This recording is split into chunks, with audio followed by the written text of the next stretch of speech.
नमस्कार साथीहरू, स्वागत छ आजको भिडियोमा। आज हामी सिक्दैछौँ मोबाइल वा कम्प्युटर दुवैबाट सजिलै जीमेल एकाउन्ट कसरी बनाउने।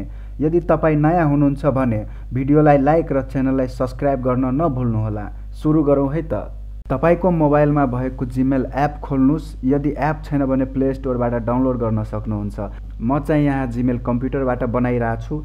कम्प्युटरबाट बनाए पनि वा मोबाइलबाट बनाए पनि प्रोसेस चाहिँ सेम रहनेछ। नयाँ जीमेल एकाउन्ट बनाउनको लागि यहाँ माथिमा जीमेल लेखिएको छ, यहाँ क्लिक गरे पनि आइहाल्छ, नत्र यहाँ सर्च गर्नुस् जीमेल। जीमेल सर्च गर्न बित्तिकै यहाँ तपाईहरुको अगाडि एउटा साइट खुल्नेछ जीमेलको, यसमा क्लिक गरिदिनुस्। तपाईहरुको फोन वा कम्प्युटरमा जुन जीमेल लगइन छ त्यो यहाँ आउनेछ। नयाँ जीमेल बनाउनको लागि यहाँ प्रोफाइलमा क्लिक गर्नुहोस्। प्रोफाइलमा क्लिक गर्न बित्तिकै यहाँ नयाँ इन्टरफेस खुल्छ। यहाँ एड एनदर एकाउन्टमा क्लिक गरिदिनुस्। यहाँ हेर्न सक्नुहुन्छ नयाँ इन्टरफेस खुलेको छ। त्यसपछि यहाँ क्रिएट एकाउन्टमा क्लिक गर्नुहोस्। For my personal युजमा click गरिदिनुस्। यहाँ फर्स्टमा तपाईहरुले आफ्नो पहिलो नाम राख्नु पर्ने हुन्छ र यहाँ सरनेम राख्नु पर्ने हुन्छ र यो फर्स्ट नाम र सरनेम राखिसकेपछि यहाँ नेक्स्टमा क्लिक गरिदिनुस्। नेक्स्टमा क्लिक गर्न बित्तिकै यहाँ नयाँ इन्टरफेस खुलेको छ। यहाँ बेसिक इन्फर्मेसन सोधेको छ। यहाँ तपाईहरुले आफ्नो जन्म मिति डेट अफ बर्थ राख्नु पर्ने हुन्छ। डेट अफ बर्थ राखिसके पछाडि यहाँ तपाईहरु आफ्नो जेन्डर सिलेक्ट गर्नुस् र नेक्स्टमा क्लिक गरिदिनुस्। नेक्स्टमा क्लिक गर्न बित्तिकै यहाँ तपाईहरुको अगाडि नयाँ इन्टरफेस खुल्छ। यहाँ सोधेको छ choose your Gmail address.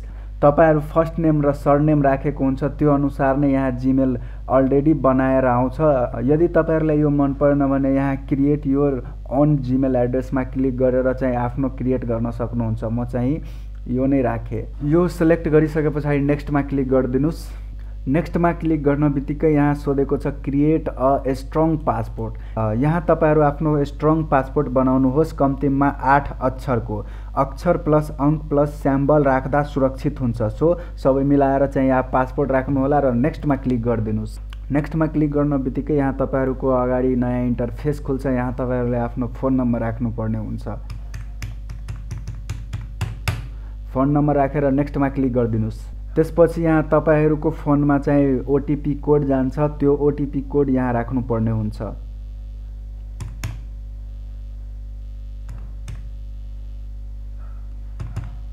OTP code राखेर नेक्स्टमा क्लिक गरिदिनुस्। नेक्स्टमा क्लिक गर्न बित्तिकै यहाँ स्क्रल गर्नुस् र आई एग्री भन्ने आउँछ। I एग्रीमा click गरिदिनुस्। आई एग्रीमा क्लिक गर्न बित्तिकै अब तपाईको जीमेल एकाउन्ट तयार हुन्छ। त्यसो भए साथीहरु, आज हामीले मोबाइल र कम्प्युटर दुवैबाट जीमेल कसरी बनाउने भन्ने सिक्यौं।